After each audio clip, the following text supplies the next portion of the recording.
வித்தியாசம் வந்துருச்சுங்களா? நல்லா இருக்குங்களா?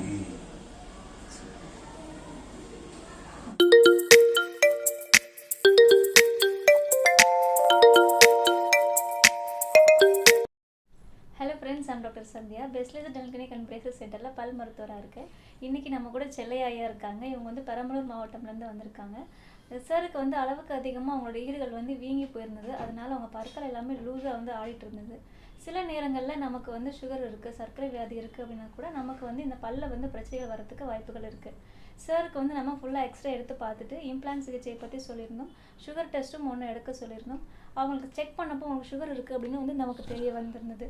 அதுக்கப்புறமா அதுக்கான மாத்திரைகளை எடுத்துக்கிட்டு நம்ம இவங்களுக்கு இம்ப்ளான்ட் சிகிச்சையும் வெற்றிகரமாக பண்ணி முடிச்சிருக்கோம். சாரோட சிகிச்சை அனுபவம் எப்படி இருந்தது நான் உங்ககிட்ட கேட்கலாம். சொல்லுங்கள் சார். என் பேர் செல்லையா. நான் பெரம்பலூர் மாவட்டம் வேப்பந்தட்டைங்கிற ஒரு ஊர்லேருந்து வந்திருக்கேன்.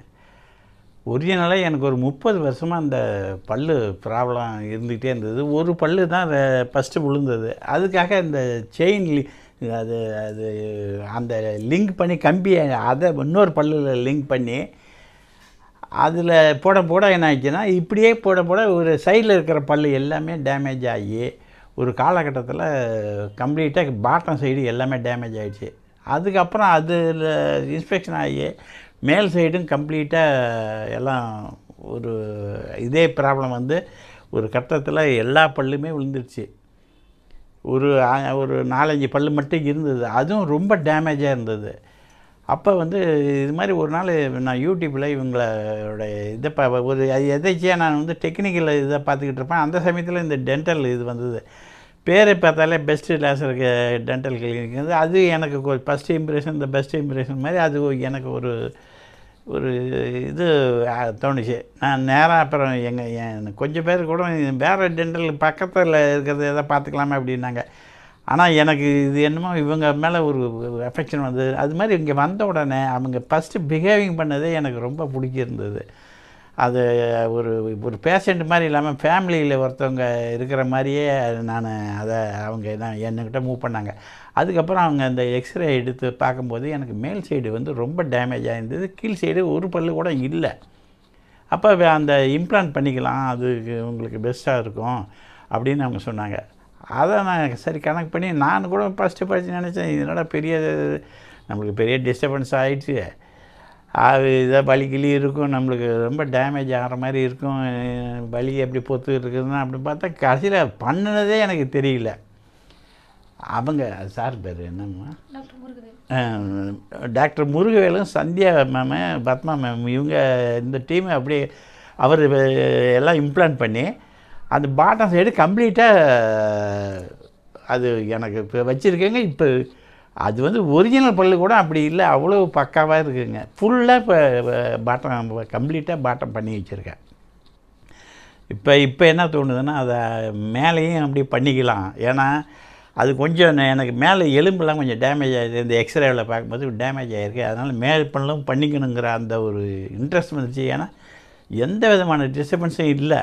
எனக்கு கொஞ்சம் ஏஜ் ஃபேக்டர் காரணமாகவும் கொஞ்சம் டேமேஜ் அதிகமாக இருந்ததுனால கொஞ்சம் டைமு 1 or 2 மந்த்துக்கு எனக்கு எடுத்துட்டாங்க. இல்லாட்டி அவங்க ஒரு 4-5 நாள்லேயே எல்லாமே பண்ணிவிடுவாங்களாம். அது கொஞ்சம் சுகர் இருந்தது. அப்புறம் அவங்க அதை பார்த்து இந்த ட்ரீட்மெண்ட் எடுத்தாங்க. நானும் அதை கொஞ்சம் சுகரை கண்ட்ரோலுக்கு கொண்டாந்துட்டேன். 13க்கு 225 இருந்தது, 223 கொண்டாந்துட்டேன், 123 கொண்டாந்து அப்புறம் எல்லாம் ஓரளவுக்கு செட் ஆகி இப்போ பாட்டம் பண்ணியிருக்காங்க. பக்காவாக இருக்குது. எனக்கு பண்ணி கிட்டத்தட்ட ஒரு 1.5 மாதம் ஆகும்போது சூப்பராக இருக்குது. அது இப்போ ஒரிஜினல் பல்லு மாதிரியே அது இருக்குது. அது இருக்கிறதே எனக்கு தெரியல, அந்த அளவுக்கு பக்காவாக பண்ணி வச்சுருக்காங்க. அதனால் எனக்கு ரொம்ப கன்வீனியண்ட்டாக இருக்குது. இப்போ மேலேயும் பண்ணிக்கணுங்கிற அந்த ஆர்வத்தில் இருக்கிறேன். அதுக்கு கொஞ்சம் டைம் எனக்கு வேணும். ஏன்னா மேலே கொஞ்சம் டேமேஜ் இருக்குது. அதை கொஞ்சம் அதுக்காக அதை கொஞ்சம் க்யூரிங் ஆகட்டும்னு சொல்லிட்டு இருக்காங்க. அதனால் நீ இந்த இது வந்து இப்போ இம்ப்ளான்ட் பண்ணிக்கிறது கொஞ்சம் காசு அதிகமாக இருக்கும், ஆனால் பக்காவாக இருக்குமா. அதுதான் பெரிய ஒரு அட்வான்டேஜாக இருக்குது. ரைட்டுமா. ஆக்சுவலாக வந்து நிறைய பேர் வந்து சுகர் இருக்குது, டயபெட்டிஸ் இருக்குது அப்படின்னா இம்ப்ளான்ட் சிகிச்சை பண்ணிக்கிறதுக்கு வந்து பயப்படுறாங்க. பல் எடுத்த உடனே ஆகுமோ, இல்லை இம்ப்ளான்ட் பண்ணால் ஹீல் ஆகுமோ, வேறு எதுவும் பிரச்சனை வருமோ ரொம்ப பயப்படுறாங்க. ஆனால் நம்ம பண்ணுற இம்ப்ளான்ட் சிகிச்சை முறையில் நம்ம வந்து ரொம்ப நல்லாவே வந்து பண்ண முடியும். ஈறுகளுக்கும் வந்து அது பாதுகாப்பாக இருக்கும். இம்ப்ளான்ட்டோட வாழ்நாளும் வந்து பார்த்திங்கன்னா நிறைய வரும். சார் வந்து பார்த்திங்கன்னா இம்ப்ளான்ட் சிகிச்சை பண்ணி அடுத்த நாள் வந்து அவங்க வந்து சொல்லியிருந்தாங்க, இம்ப்ளான்ட் பண்ண உடனே வந்து அவங்க வீட்டுக்கு எப்படி ட்ராவல் பண்ணி போனாங்கன்னா 2 வீலரில் சாரே வந்து தனியாக வந்து ஸ்கூட்டி ஓட்டிட்டு போயிருக்காங்க. அதை கேட்கும்போது எங்கேயும் வந்து ரொம்ப ஆச்சரியமாக இருந்தது. சார் வந்து ட்ரீட்மெண்ட்டு ரொம்ப நல்லா கோஆப்ரேட் பண்ணிங்க சார். சரி. Thank you sir. Thank you so much. Right.